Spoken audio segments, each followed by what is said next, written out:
Qual o valor do empreendedorismo? Para nós compreendermos isso melhor, vamos utilizar um exemplo bem simples. João pretende alcançar um fim FJ. FJ é o fim do João. Para isso, ele precisa utilizar um meio, que nós chamamos de MJ, meio do João. Ele não possui esse meio e também não sabe como ele pode obter esse meio. E uma outra pessoa chamada Maria, vamos supor que ela pretenda alcançar um fim FM, né, fim de Maria, diferente de FJ, mas ela tem à sua disposição o meio MJ, meio do João, que é útil para o João, mas que não tem utilidade para ela. Além disso, Maria não sabe que esse meio é importante para o João, e o João, por sua vez, não sabe que Maria possui o meio que ele tanto está precisando. E ainda que ela não pretende utilizar esse meio. E vamos supor também que João e Maria não se conhecem. Vamos supor que o fim de João seja abrir uma oficina de mecânica de automóveis numa certa rua de um determinado bairro. O meio que ele necessita é um terreno, e vamos supor também que Maria tenha herdado de uma tia um terreno baldio nessa mesma rua. Esse terreno só tem causado para ela custos com as taxas e impostos escorchantes que o município lhe impõe. Acho que isso vale para qualquer um dos 5.562 municípios brasileiros. Maria e João não se conhecem, mas aí surge uma terceira pessoa, o empreendedor, José. José conhece os desejos de João e de Maria e percebe uma boa oportunidade de ganho se ele comprar o terreno de Maria por, digamos, 80 mil reais. Para simplificar, vamos supor que ele tem esse dinheiro numa conta poupança e revender o terreno para João por um valor superior. Vamos supor ainda que Maria venda o terreno para José por 80 mil reais e que o José consiga revender por 100 mil para o João. E, finalmente, que o João, já sendo dono do terreno, após algum tempo, ele abra a sua oficina e, com isso, dê emprego a 5 pessoas que se encontravam desempregadas.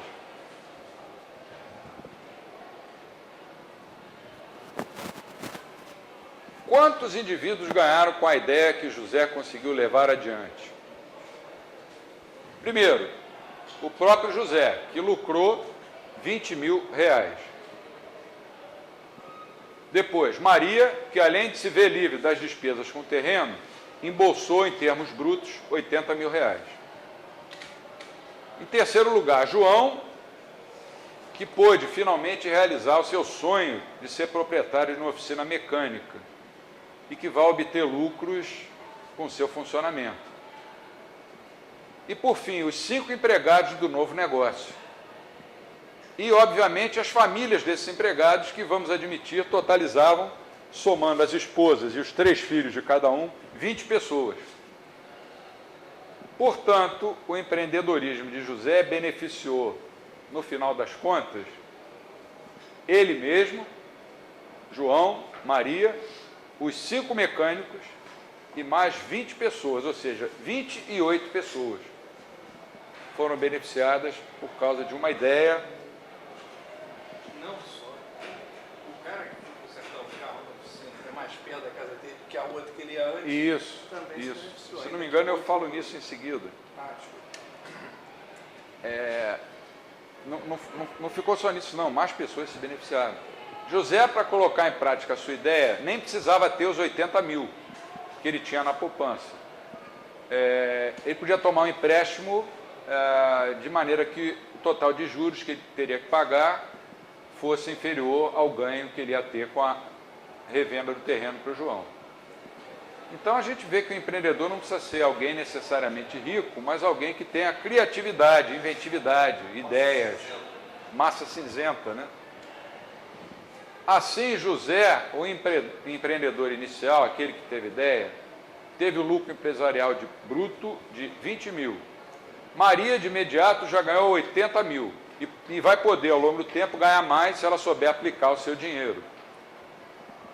Da mesma forma, o negócio de João, que lhe custou 100 mil pela compra do terreno, fora os custos que ele vai ter para montar a sua oficina, com máquinas, empregados, construir um galpão. Se tivesse no final do terreno passando um rio, e nesse rio tivesse, sei lá, um jacaré de papo amarelo, os custos deles aumentariam brutalmente, porque ele teria que se ver as voltas com o IBAMA, mas vamos simplificar e achar que isso não faz parte do exemplo. Depois de algum tempo, ele vai ter compensado os seus custos fixos e variáveis de abrir e manter a oficina. Então, a ação empresarial de José produziu vários efeitos. Primeiro, criou nova informação. Maria passou a saber que alguém queria comprar o terreno dela, e João passou a saber que alguém tinha um meio de que ele precisava. Segundo, transmitiu essa informação ao mercado. Terceiro, importante, coordenou os planos de João com os planos de Maria. Quarto, deu emprego para 5 mecânicos. 5, beneficiou as suas famílias. 6, aumentou a competição no setor de mecânica de automóveis, porque criou mais uma empresa. E, portanto, sexto, beneficiou também os proprietários de carros, que talvez não dispusessem antes de uma oficina perto das suas casas. Esse exemplo é simples, mas mostra bem a importância do empreendimento. Com relação ao empreendedorismo e confiança, numa economia de livre mercado, a virtude da confiança é essencial, porque muitos assumem riscos em seus empreendimentos. Sem que haja confiança recíproca, a economia pode se transformar em alguma coisa semelhante a um jogo não cooperativo. Em primeiro lugar, o empreendedor precisa confiar na própria economia de mercado, sabendo que enquanto os resultados das suas ações não forem garantidos e os riscos forem altos, ele pode esperar aparecer uma oportunidade justa de levar avante a sua ação planejada, recorrendo a investidores. Os investidores, por sua vez, precisam ter certeza de que existem proteções irremovíveis, inherredáveis, à propriedade privada e que vão ter oportunidade de auferir retornos proporcionais ao risco ou aos riscos que assumirem. Quando não existe confiança, a economia não caminha em frente. Quando há um risco institucional grande, nós passamos no Brasil por 5 pacotes de congelamento de preços, fora outros. Contratos eram quebrados, era uma coisa terrível. E se quebrou a confiança dos agentes econômicos. Isso culminou no quarto dos congelamentos de preços, com o confisco de 80% do total dos ativos financeiros realizado em março de 1990. Para as pessoas readquirirem a confiança, isso levou bastante tempo. Eu mesmo fui um que, na época, isso aqui é uma história à parte, mas está dentro do contexto, no mês seguinte ao do confisco, eu jurei que não ia mais usar banco. O que eu fiz?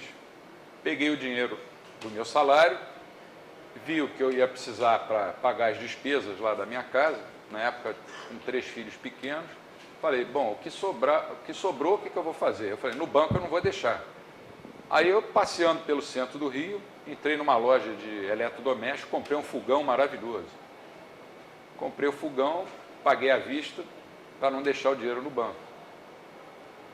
Minha mulher adorou isso, né? E eu esqueci de avisar ela, comprei o fogão, um belo dia chegou lá o cara, nem me lembro o nome da loja, entregou o fogão, porque eu tinha perdido completamente a confiança no sistema bancário, com o plano Collor 1, que foi perpetrado por aquela senhora que ocupou o cargo de ministra, né?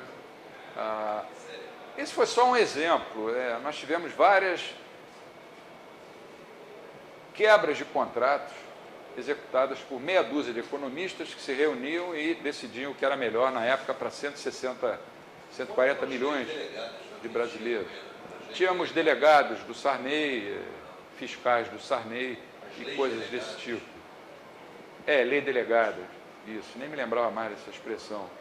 Então, uma economia de mercado é vital que haja confiança.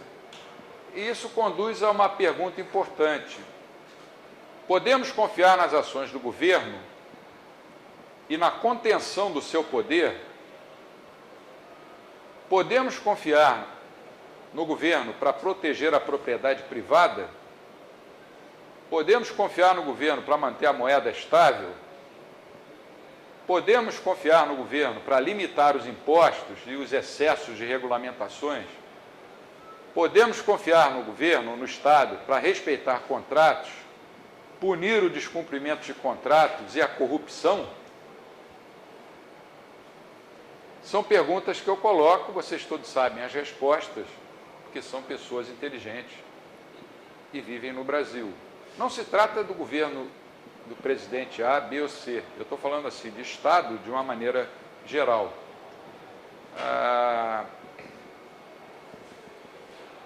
Nós podemos confiar no governo para deixar a produção de preços e os lucros entregues à competição e, por fim, respeitar as decisões dos consumidores nos mercados?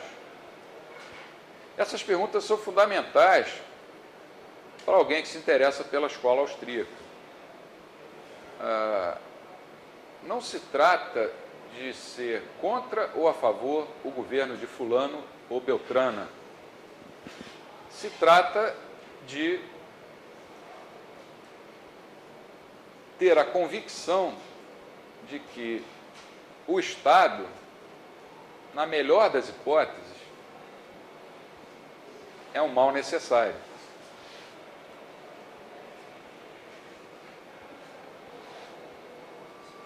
Quando esse Estado ocupa espaços que não lhe caberia ocupar, quando ele invade as nossas liberdades individuais, quando ele não garante a propriedade privada,